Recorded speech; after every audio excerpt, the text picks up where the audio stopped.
Tren Al-Ais on Papua menyoroti terancamnya hutan adat yang jadi paru-paru dunia. Hutan itu terancam punah gara-gara mau digusur dengan kebun sawit. Luasnya hutan yang ada di tanah Papua menjadi sumber kehidupan masyarakat-masyarakat di sana. Ada sekitar 33 juta hektar hutan yang masih dimiliki Papua. Alam nan indah dan ekosistem yang masih sangat terjaga membuat masyarakat di sana mudah untuk mencari kebutuhan sehari-hari.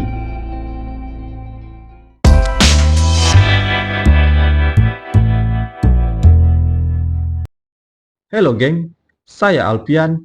Apa kabar kalian nih geng? Bertemu lagi dengan channel Perahu Sejarah. Di edisi weekend kali ini, kita akan membahas tentang yang lagi viral nih geng, tentang hashtag Al-Ais on Papua. Sebenarnya apa sih arti hashtag ini geng? Nah, sebelum kita bahas lebih lanjut, yuk geng, tekan tombol subscribe-nya. Bagi kalian yang udah subscribe, saya ucapkan terima kasih. Langsung aja kita bahas geng di Yuk Belajar Bersama, edisi weekend. Let's go!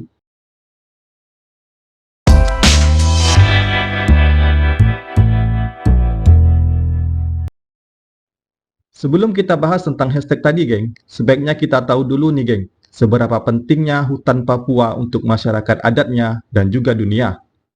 Selain sebagai tempat tersedianya kebutuhan bagi masyarakat, hutan Papua juga disebut sebagai paru-paru dunia.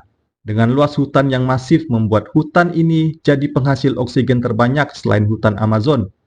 Kepala Dinas Kehutanan dan Lingkungan Hidup Papua, Japjap Ormuserai, pernah menyebut hutan Papua diakui sebagai paru-paru dunia karena menyumbang begitu banyak oksigen untuk kehidupan manusia di bumi. Hutan adalah kehidupan. Itulah sebabnya saya mengatakan Papua merupakan paru-paru dunia karena oksigen terbesar dapat dari hutan yang masih banyak pohonnya. Ungkapnya dikutip dari Antara. Hutan di bumi Papua memiliki fungsi sebagai penyerapan karbon dioksida yang berada di atmosfer, kemudian mengeluarkan oksigen. Dengan megahnya, Papua memiliki deretan hutan yang luas. Tak ayal, tanah cendrawasih ini dijuluki sebagai paru-paru dunia. Namun, akhir-akhir ini, massa sedang ramai memperbincangkan tagar dan poster Al-Ais on Papua. Merupakan seruan aksi peduli masyarakat Indonesia terhadap wacana pembabatan hutan yang diganti dengan perkebunan sawit. Jika benar terjadi, maka bencana akan menimpa kehidupan di bumi Papua. Hutan yang asalnya menjadi kantong oksigen dan sumber penghidupan masyarakat akan hilang. Sumber daya alam yang kaya lambat laun berubah menjadi sumber penghasilan bagi segelintir orang. Sedang ramai juga di media sosial suku Auyu dan suku Moy yang menolak keras alih fungsi hutan mereka karena di hutanlah cara mereka menggantungkan hidup sehari-hari. Di dalam hutan Papua yang kaya menyimpan banyak kebermanfaatan bagi masyarakat sekitar seperti sumber daya pangan, obat-obatan, hingga mata pencaharian. Contohnya, suku Moy yang berada di wilayah Sorong Raya, Provinsi Papua Barat, hingga kini menyambung kehidupan mereka dengan memanfaatkan segala sumber daya yang ada di hutan, berburu hewan, mencari tumbuh-tumbuhan dan buah yang masih bisa diolah, masih jadi cara mereka untuk bertahan hidup. Hutan adalah sumber cadangan makanan yang mereka miliki. Oleh sebab itu, hutan akan terus dijaga oleh masyarakat dari serangan perkebunan sawit. Salah satu relawan Bentara Papua, Darius Wolin, mengatakan hutan sebagai sumber masyarakat mendapatkan kebutuhan pokok seperti pangan, sumber mata air, bahan baku bangunan, hingga obat-obatan. Merusak hutan sama saja seperti membunuh ibu kandung kita sendiri. Sebab, selayaknya ibu, hutan memberikan segala yang dibutuhkan masyarakat sejak dahulu. Katanya pada laman Ekonusa.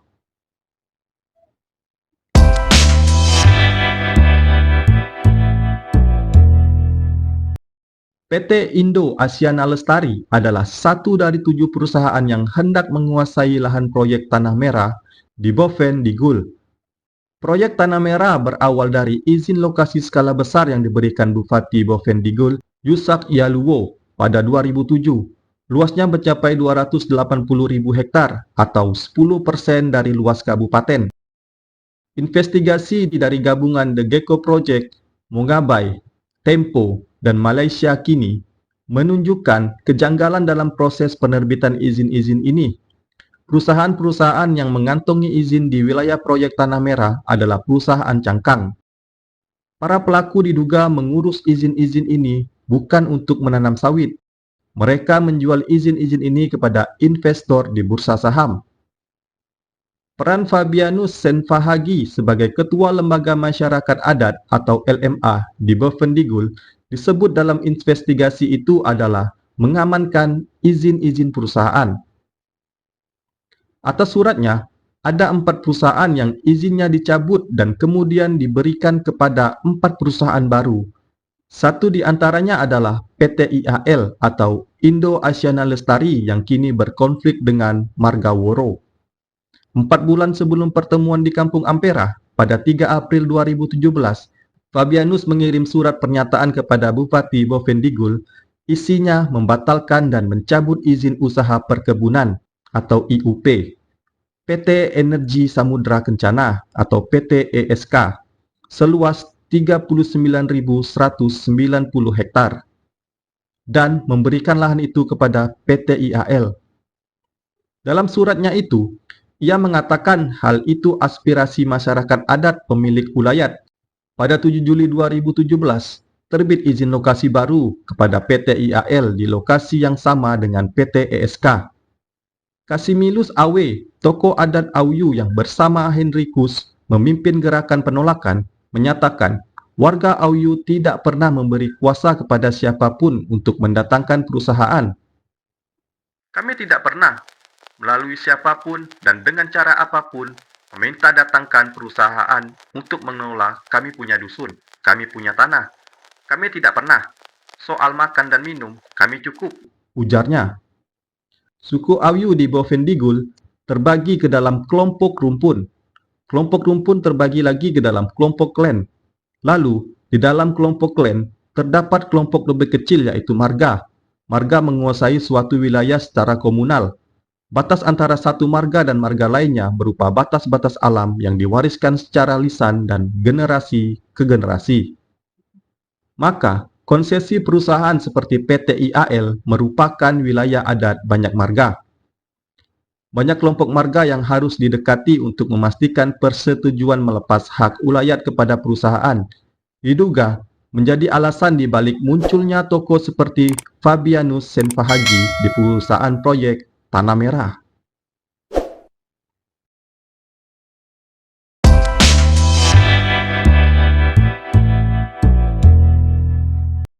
Proyek tersebut berlokasi persis di jantung burung Pulau Papua. Di sanalah kita dapat menemukan hamparan hutan terluas yang masih tersisa di kawasan Asia Pasifik. Proyek Tanah Merah mencakup area besar 2.800 km persegi. Itu setara dengan lebih dari 4 kali luas DKI Jakarta. Saat ini, baru sekitar 2% saja area yang telah dibabat. Jika kelak proyek itu selesai, maka jumlah emisi karbon yang dikeluarkan akan jauh lebih tinggi dibandingkan pembakaran bahan bakar fosil yang diproduksi oleh negara maju seperti Belgia setiap tahunnya. Ketika proyek tersebut hendak dimulai, Bupati Bovendigul, Yusak Yaluo, yang sedang menjabat kala itu, ditangkap dan dipenjara di Jakarta atas korupsi anggaran daerah. Berdasarkan hasil penelusuran The Gecko Project, ia telah menandatangani dokumen-dokumen penting terkait proyek Tanah Merah dari balik jeruji besi. Khairul Anhar, pengusaha yang berperan penting dalam proyek Tanah Merah ini, juga berperan merencanakan pembangunan perkebunan gula yang masif di Kepulauan Aru, Maluku. Namun, proyek itu berhasil digagalkan setelah terkuaknya berbagai kejanggalan dalam proses perolehan perizinan. Sementara itu, sangat sulit untuk membuktikan apakah hal yang sama juga terjadi terhadap proyek Tanah Merah.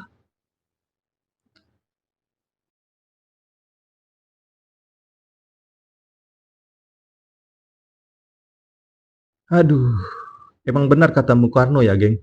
Perjuangan beliau lebih mudah karena hanya mengusir penjajah, tapi perjuangan kita akan lebih sulit karena melawan bangsa kita sendiri.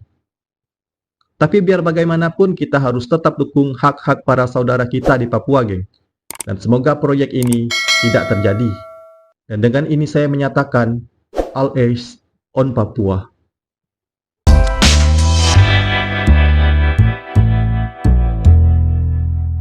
Oke lah geng, sekian dulu video kali ini.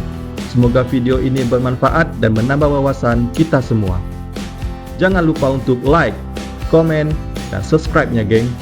Kalau ada salah-salah kata, salah-salah data, dan salah-salah yang lainnya, saya mohon maaf geng. Saya Alfian, tetap tonton video saya yang lainnya di Yuk Belajar Bersama edisi weekend. Bye!